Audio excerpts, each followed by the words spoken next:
The movie opens with Lydia Dietz captivating an audience with a theatrical introduction inside a towering, ghost-filled mansion. Portraying a psychic medium, Lydia hints at a new frontier, living peacefully alongside spirits. She performs this eerie act, joined by the event's honorees, EMT and Judith, who share their own supernatural stories. But mid-show, Lydia suddenly feels unwell and hurries off stage, visibly shaken. Her boyfriend, Rory, follows, worried, but Lydia brushes it off, blaming a rough day with back-to-back shows. Determined to help her relax, Rory takes away her pills, insisting she doesn't need them. But when she grows visibly worse, he panics, fishes the pills out of the trash, and hands them back. The scene shifts to Lydia's stepmother, Delia, calling in distress. Lydia rushes to find her sobbing at work, and Delia breaks the news. Lydia's father has died. A flashback reveals his tragic end. After surviving a plane crash during a birdwatching trip, he fell victim to a shark attack. Reeling from this news, Lydia and Delia discuss the next step, breaking it to Lydia's daughter, Astrid. Meanwhile, in the world beyond, a young man asks an elderly janitor for directions. The janitor, tired of his endless afterlife job, points to a door half-heartedly, then decides to take a break, only to fatally electrocute himself for real this time. The electrocution brought life back to a strange woman named Dolores. Her body parts, scattered in various boxes, are meticulously stapled back together, reassembling her imposing figure. She's on the hunt for Beetlejuice, who she believes wronged her in the past. Dolores confronts the janitor, and when he refuses to give her information, she viciously drains his soul, leaving his body lifeless. Meanwhile, Lydia tries to call Astrid at school to tell her about her grandfather's passing, but Astrid doesn't answer. Forced to confront her in person, Lydia and Delia drive to the school. On the way, Delia mentions that Charles's body will be transported to Winter River. Once they arrive, Delia gently breaks the news to Astrid, urging her to support her mother during this difficult time. But Astrid, cold and resentful, lashes out, accusing Lydia of caring more about spirits than family. In the underworld, Beetlejuice is approached by Wolf Jackson, a quirky officer of the Afterlife and an undercover actor. Jackson warns him that his name has popped up in a serious investigation, and a woman, his ex-wife, Dolores, is hunting him down. Known as a soul sucker, Dolores is bent on revenge, and Jackson advises Beetlejuice to lay low. But Beetlejuice, as always, ignores the advice. Back in the living world, Lydia's family gathers at Charles's funeral. Astrid, feeling a dark sense of despair, admits to her mother that sometimes she wishes she could escape life's pain. Lydia suggests seeing a therapist, but Astrid reacts with anger, accusing Lydia of avoiding any discussion about her father. Lydia calmly explains that, while she loved her father, their relationship was strained long before his tragic accident. Meanwhile, Charles's headless spirit arrives in the afterlife, seeking the waiting room. As soon as he leaves, Dolores appears, mercilessly draining the soul of a receptionist to take on a new disguise. In the underworld, the truth surfaces. Dolores is Beetlejuice's ex-wife. Through a flashback narrated in Italian, Beetlejuice recalls his hauntingly romantic, but ultimately doomed relationship with Dolores. They met on a sinister night, enchanted by each other's dark allure. But Beetlejuice soon discovered she was the leader of a deadly cult, luring him into her scheme to achieve immortality by claiming both his life and his soul. While Beetlejuice has an affinity for the bizarre, even he found her motives too extreme, leading to their breakup. Back at the funeral, Rory tries to console Astrid, but she snaps back, dismissing him as untrustworthy and accusing her mother of being naive for staying with him. She makes it clear that, though it's Lydia's business, she has no respect for Rory. After the ceremony, Lydia and her family return to their haunted home, now draped in an eerie sorrow following Charles's death. As the community takes interest in buying the storied property, Rory makes an unexpected announcement. He reflects on Charles's love for life and, in a romantic gesture, proposes to Lydia, suggesting they marry on Halloween, just 2 days away. Lydia hesitates, but Rory, sensing their love slipping away amidst the mourning, implores her. She finally agrees with a kiss, and the family, despite their grief, shares a rare moment of joy, except for Astrid, who storms off in anger. Astrid rides her bike away, fuming with frustration. Distracted, she veers into traffic, nearly causing an accident before crashing into a neighbor's fence. A young man named Jeremy helps her up, and they strike up a conversation. Astrid mentions she's in Winter River for her grandfather's funeral, and eventually reveals her mother is Lydia Dietz, hinting at the family's troubled past and her own struggles.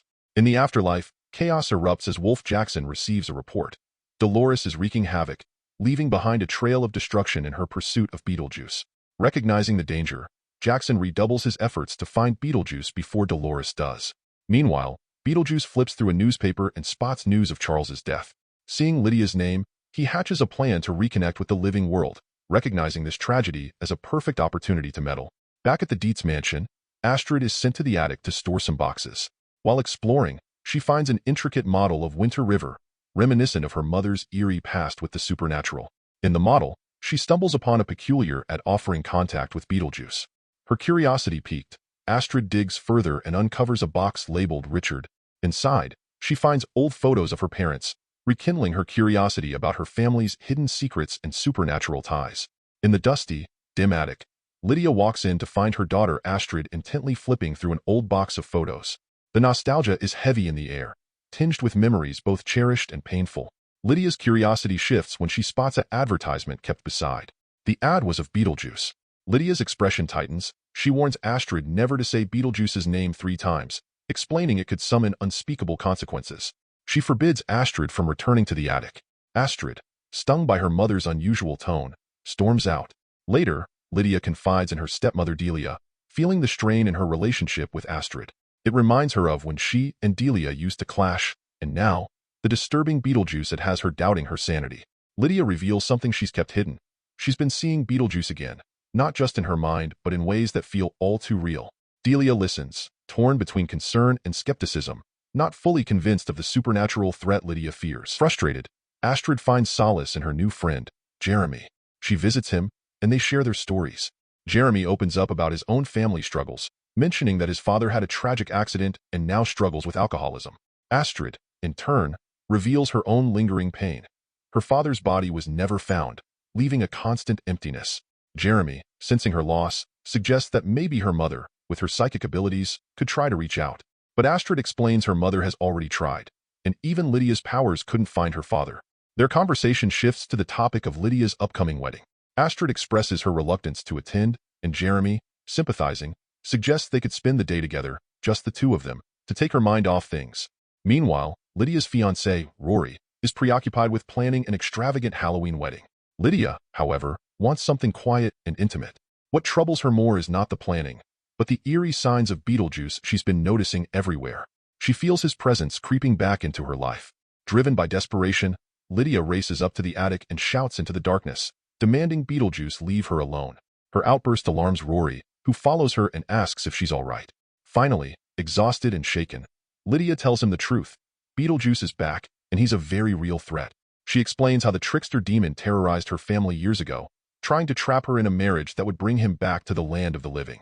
Although she managed to escape, she's convinced he has returned to torment her once more. Rory, unconvinced, assumes it's just psychological trauma and believes the best way to conquer her fears is to face them head-on. Dismissing her warnings, he boldly says the forbidden words, "Beetlejuice, Beetlejuice, Beetlejuice." In an instant, they are transported to Beetlejuice's office, a twisted, surreal space where chaos reigns. Beetlejuice appears, his face a mix of humor and menace.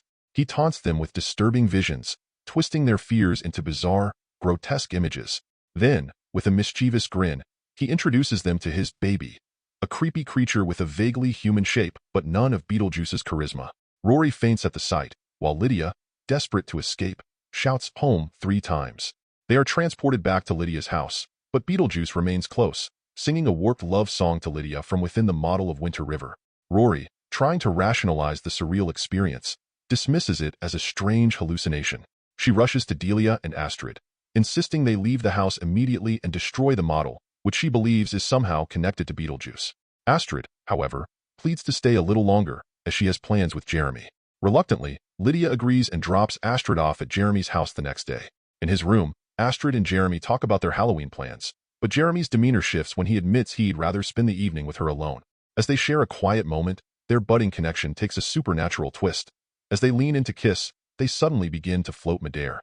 Frightened, Astrid pulls back, demanding to know what's happening. Jeremy's expression is somber as he confesses the truth. He's a ghost, trapped in this house since his untimely death years ago. Jeremy explains that he died after falling from his treehouse, a place where he used to hide beers he stole from his dad. Since then, he's been unable to leave the property, bound to the house by a force he doesn't fully understand. But when he met Astrid, something changed. She could see him, a connection he's never experienced before. He admits he's developed feelings for her and wants to be together, but Astrid, though moved, is conflicted. She's alive, and he isn't.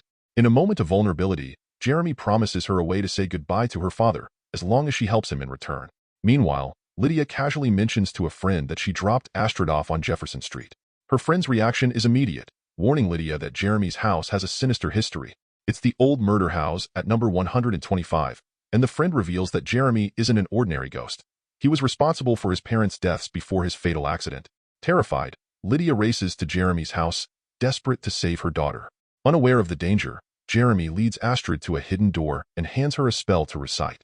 Together, they cross into the world of the dead, the door closing behind them just as Lydia arrives, too late to stop them. Back at home, Delia, drowning in grief over her late husband Charles, decides to perform a ritual, letting two venomous snakes bite her which she thought had no venom.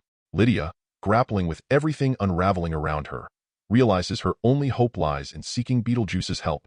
She returns to the attic, clutching Jeremy's ghostly book in her hands. Beetlejuice, amused by her desperation, reveals that Astrid has made a dangerous bargain. She's trading her life to join Jeremy in the afterlife. With no other options, Lydia agrees to Beetlejuice's price. She must marry him, ensuring his ex-wife Dolores will stop haunting him. Reluctantly, she signs a contract, and Beetlejuice opens a portal to the underworld, taking her with him. But in their rush, they forget to close the portal, allowing lost souls to spill into the house, transforming it into a hub of paranormal chaos. Wolf Jackson, a towering, spectral officer, receives an alert of the highest order, a code 699. A living soul has entered the land of the dead. Instantly, Wolf dispatches his elite agents to find Beetlejuice and Lydia, who seem to be at the heart of this violation. Meanwhile, Lydia's stepmother, Delia, now deceased, stands in line at the Afterlife's passport section, while Astrid begins to feel strange. Jeremy admits to Astrid that the spell she recited swapped her life for his. As the truth sinks in, agents seize Astrid to process the exchange while Jeremy is directed to Window 11 to get his soul stamped. Just then, Astrid catches a glimpse of her father, Richard. Lydia and Beetlejuice, however, are in a race of their own, rushing onto the Afterlife train just before it departs. Lydia spots Astrid, and with a daring leap, manages to pull her daughter off the train. Together, they sprint for the emergency exit, finding themselves suddenly in a desert where Saturn looms ominously in the sky. As they navigate their way, a bizarre, monstrous creature begins stalking them. But then, Richard appears, assuring them that he's been watching over them from afar, and that he'll help them escape if they can first reclaim Astrid's life. Elsewhere, Wolf Jackson gets news that his agents have sealed an open portal in the haunted house but haven't found Beetlejuice or Lydia. Instead, they've captured Bob, Beetlejuice's minion, for questioning. Meanwhile, in the afterlife, Delia is desperate to return to her family and seeks out Beetlejuice's help. He agrees to assist her, on the condition that she helps him finalize his marriage to Lydia, who fled to rescue her daughter. Lydia, Astrid, and Richard finally reach what they believe is the place to reverse the life exchange spell. Without a trace of mercy, Beetlejuice sends Jeremy to hell, confirming his deal with Delia and securing her assistance. Just as Lydia and Astrid prepare to leave the afterlife, they learn that Delia has been revived by Beetlejuice himself, now allied with him to ensure Lydia fulfills her promise to marry him. As Beetlejuice revels in his triumph, he injects Rory with a truth serum in front of Lydia and a flock of social media personalities. Under the serum's spell, Rory confesses he was only interested in Lydia for her money and that his last fiancée wasn't dead, but off on a retreat to find more wealthy women to exploit. Enraged, Lydia grabs a boxing glove that Beetlejuice conjures up for her and punches Rory, revealing his true nature to the crowd. With a twisted grin, Beetlejuice gleefully traps all the guests in their own phones. Then, he turns to the priest, manipulating him into officiating his grand wedding to Lydia. Suddenly, Wolf Jackson makes his grand entrance into the haunted mansion, not quietly but with the authority of a commander of the dead, flanked by his soldiers from the afterlife. From the shadows steps a figure Beetlejuice recognizes all too well, Dolores, his ex-wife, exuding a menacing elegance. Beetlejuice's smirk falters. In desperation, Beetlejuice begins to back away, searching for any escape route. Meanwhile, Astrid and Delia, frantically flipping through an ancient spellbook, find the incantation they need. As Astrid draws on the floor, from the depths of the otherworldly desert, the colossal beast that had pursued Astrid earlier appears. With a thunderous roar, it lunges toward Dolores, seizing her and Rory in its jaws, dragging them back into the afterlife. Beetlejuice turns back to Lydia, preparing to resume his wedding plans. But before he can speak, Astrid steps forward saying you have broken code 699, so the contract is invalid. Lydia, finally relieved, takes control. She gives him a serious look and, with a calm but powerful tone, begins Beetlejuice. Beetlejuice. Beetlejuice. A chaotic burst of energy engulfs Beetlejuice, his form contorting and disintegrating into dust, scattering across the room. Lydia and Astrid exchange glances, knowing they've finally rid themselves of this relentless menace. As the freezing spell lifts, Wolf Jackson breaks free, shaking the cold from his limbs. With grave authority, he approaches Delia. In a gentle but firm tone, he explains that although she was revived, the venom that took her life still courses through her veins. Her time among the living has come to an end. Yet Delia shows no fear, smiling with an unexpected peace. In the epilogue, we see Astrid thriving at her new school, eventually falling in love, marrying, and even having a baby. When the baby was being delivered, it looked like Beetlejuice's baby, revealing the unmistakable mischievous glint of Beetlejuice. Jolted awake, Lydia finds herself in her bed, and in the darkness, Beetlejuice grins beside her. But before she can scream, he vanishes, leaving a chilling whisper lingering in the room. And there you have it, folks. Just when you thought you'd seen it all in the underworld, Beetlejuice pulls one last vanishing act. Will Beetlejuice ever stay gone? Or is he just waiting to make a ghostly comeback? Before you go, hit that like button, subscribe, and ring the bell icon so you don't miss a single spooky breakdown from Movies Unboxed.